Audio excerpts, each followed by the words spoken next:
The most important point of the Gate of Sweet Nectar for me personally is to learn how to make offerings and to receive offerings. The Gate of Sweet Nectar addresses the hunger, the thirst that we all feel. And whatever dimension that we feel it, we have all kinds of thirsts and hungers. And so in doing the gate, my experience is that I open up to these thirsts, to these hungers, and to the hungry ghosts in my own being.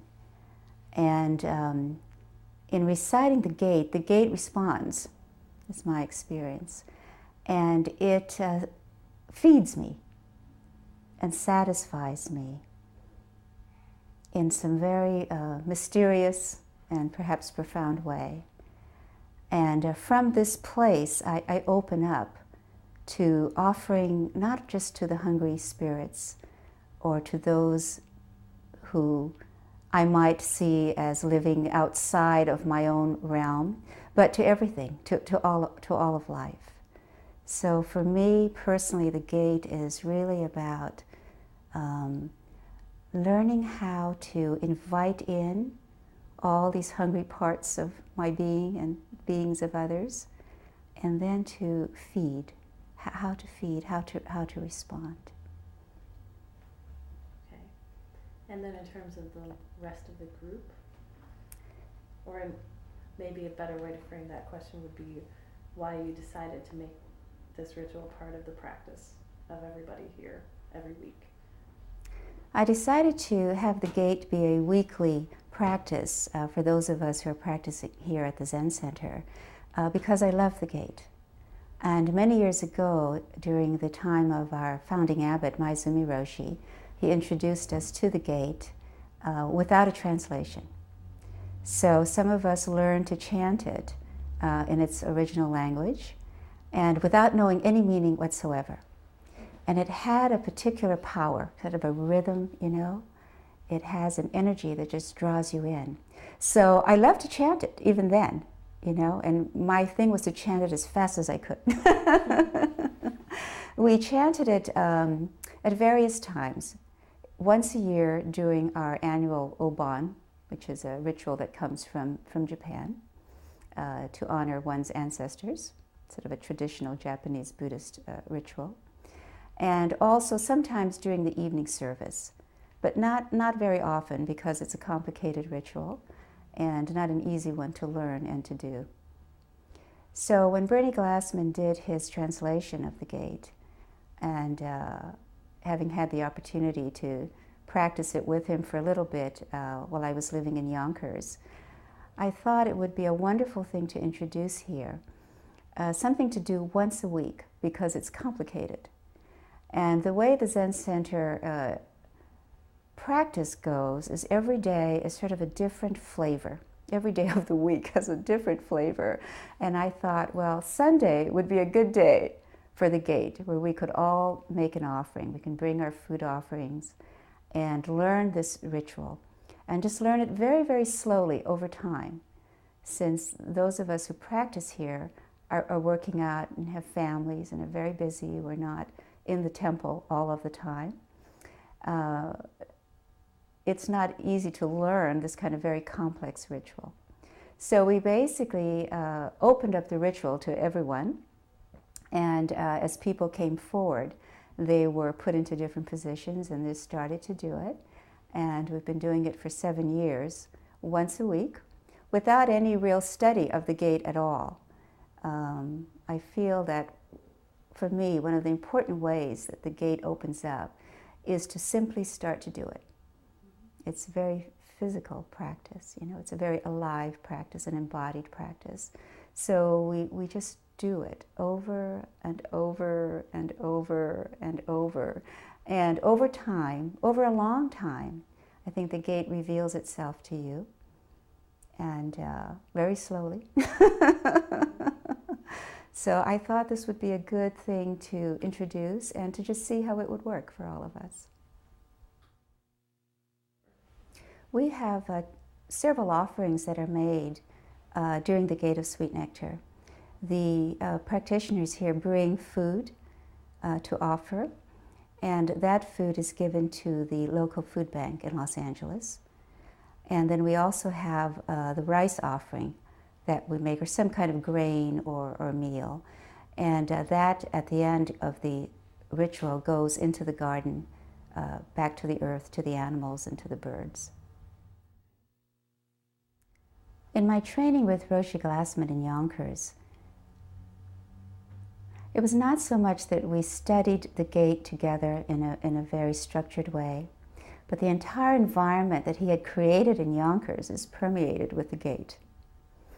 For example, in founding the Grayston Foundation, he actually physically created a mandala with the Buddha families, so that in the foundation you had the development of a bakery that employed people who were unemployable, and to train them to live in the world in a different way. He established a daycare for people who had no daycare available to them, created housing for people who had no housing.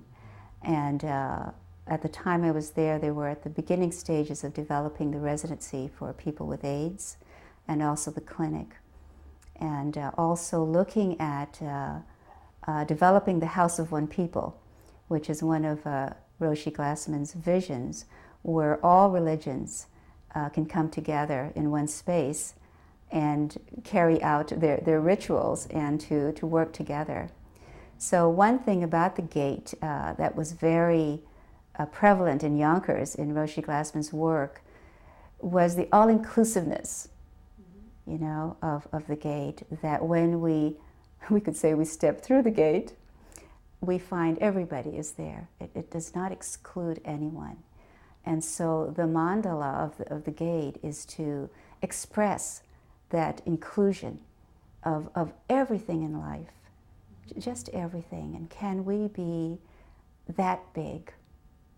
Can we experience ourselves as being that big, that boundless, so that nothing and no one is excluded?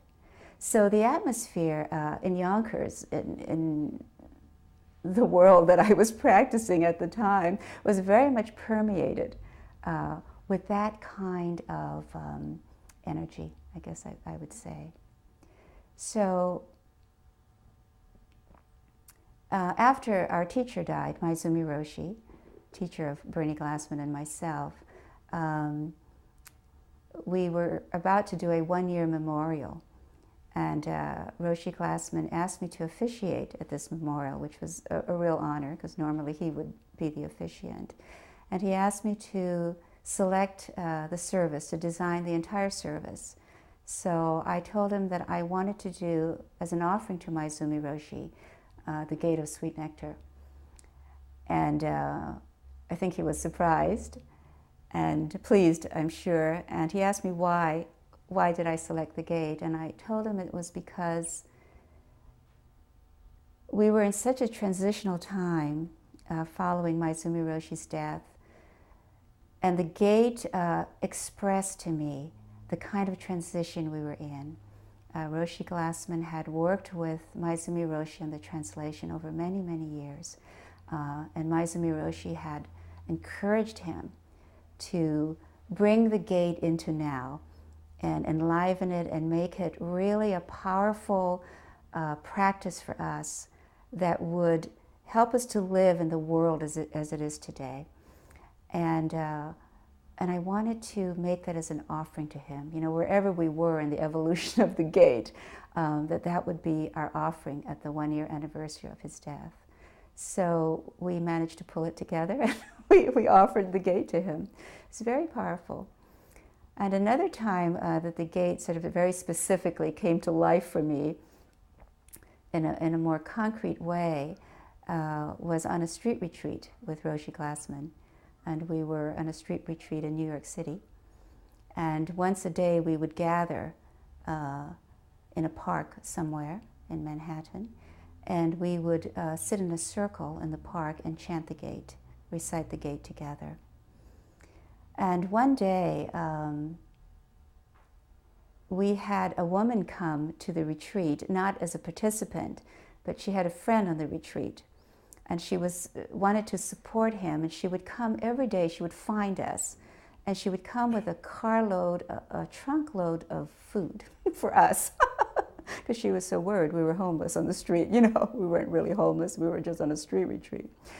And it started to irritate just about everyone. I mean, So there was a woman who came, and one day she brought a toothbrush and toothpaste for this friend of hers on the retreat. And we had just recited the gate when she showed up. And after reciting the gate, we would share. We would all share what our experience was at that time. And at one point, Roshi Glassman looked at this woman and said to her, "Do you want to support your friend? If you really want to support your friend, share his distress. You know, that's the practice of the gate." So it were moments like that, moments like that I had with him on the street and just sort of interacting, which were extremely powerful and very, very, very penetrating. And indeed, one of the lessons of the gate, or one of the things that the gate invites us to do, is to open up and share the distress of other people. You know, as I sit here talking about it, I feel like, we're so idealistic.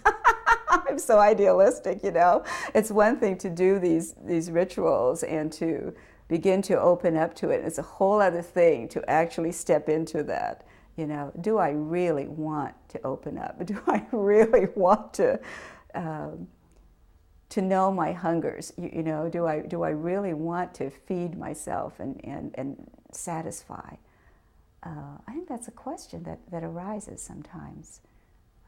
And then again, do I have a choice about it?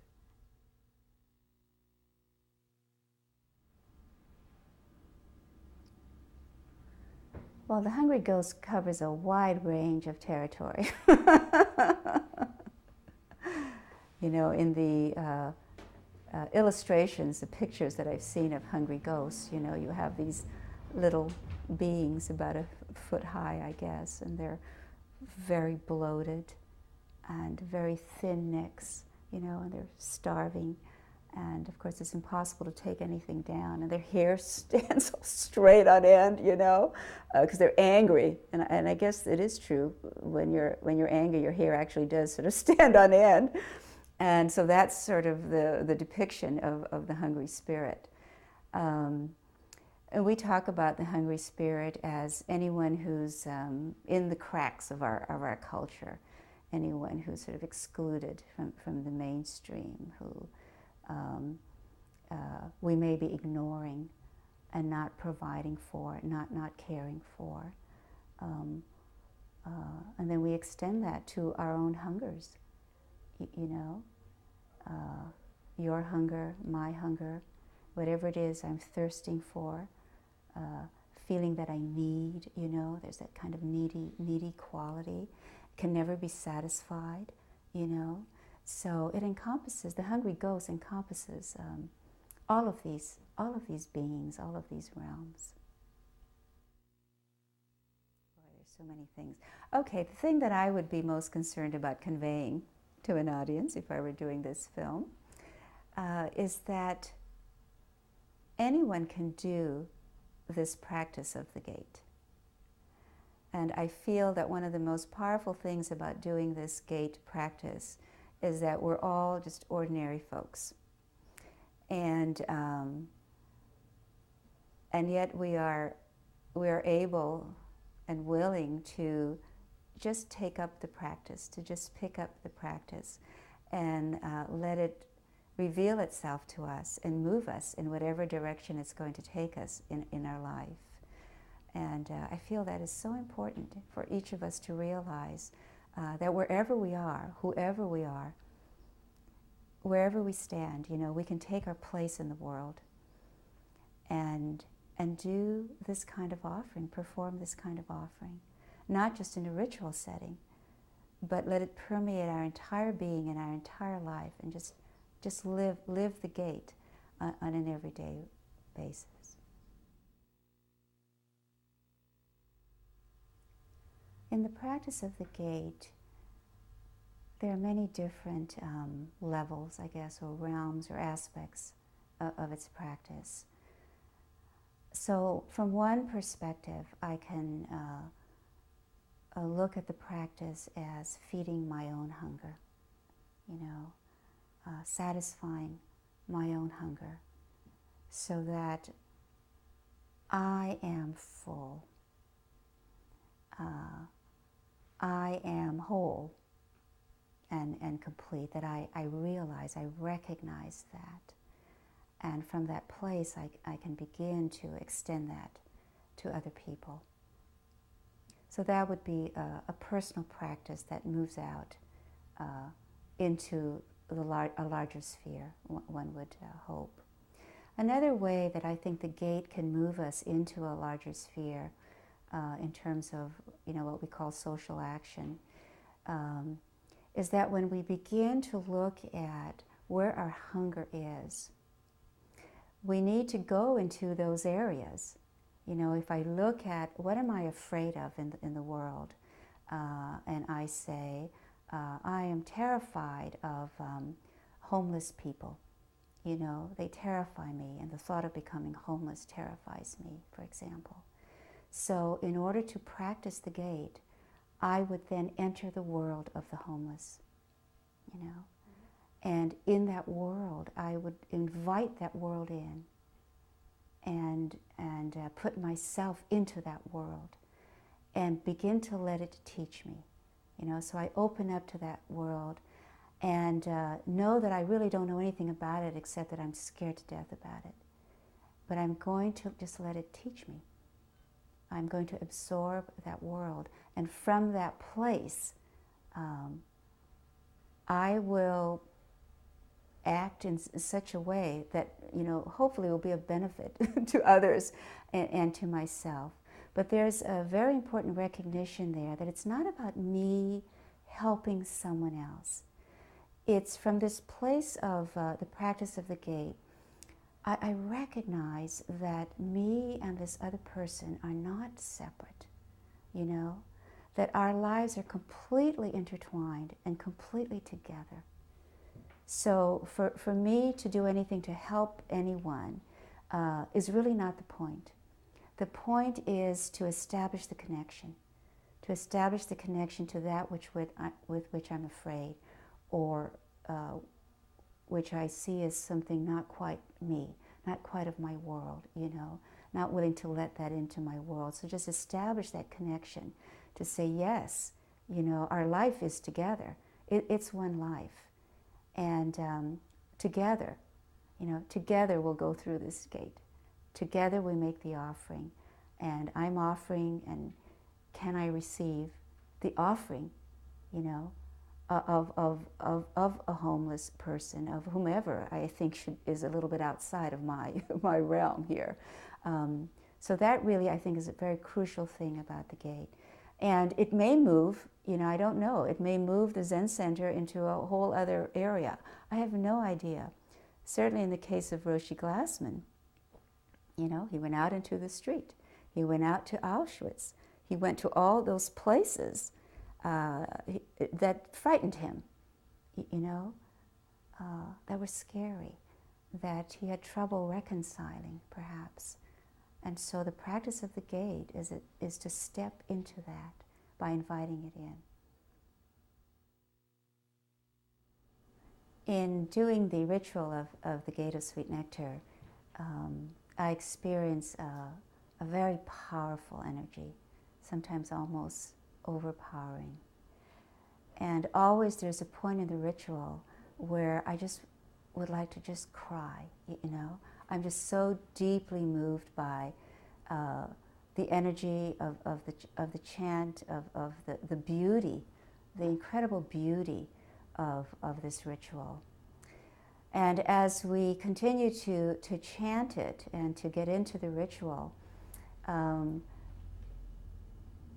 we enter what I can only describe as a ritual space where we are present, and yet we're sort of not, we are sort of extended throughout space and time. And so the energy of the gate is such that, we're just inviting everything in, and then we are extending our prayers and our vows, our intentions to everyone present. It's nothing is hidden in the gate. And then we are raising the Buddha wisdoms, just raising the wisdom, and then feeding that to all of the hungry spirits that have gathered with us. So the gate has an energy of celebration. This is really like a happy, incredible thing. And of proclamation,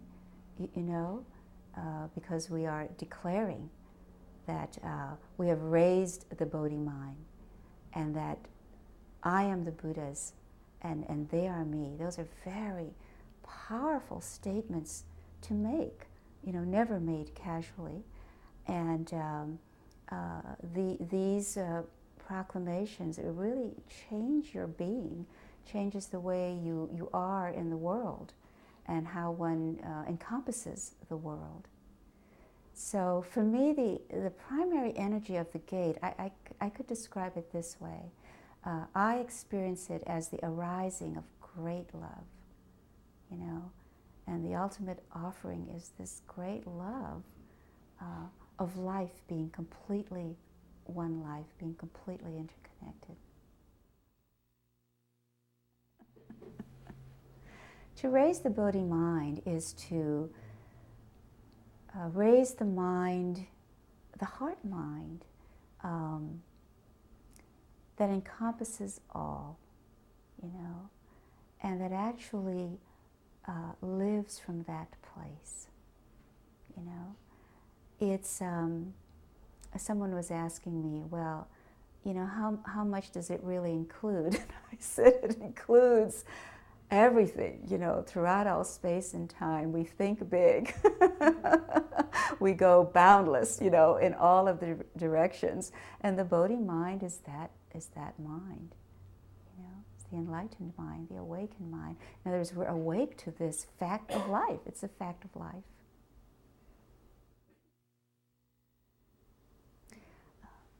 At the Zen Center, we've been experimenting with using the 5 Buddha families in the gate as the mandala for our center.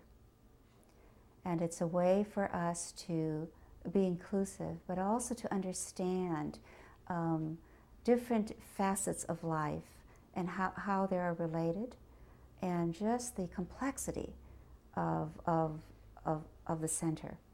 And so we've used it both as an organizational model, because I have a passion to ensure that as many practitioners who practice here really have an overview of what it is to be a part of creating a training center. That it's not created for you and offered for you so that you can come and consume it, but all together, as we live here and practice here and work together, that we are creating the mandala. We are the mandala.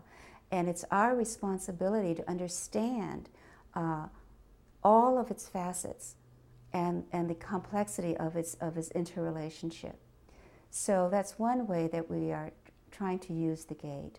Another way is that this mandala of the Buddha families also works well, we have found, as our own personal practice mandala.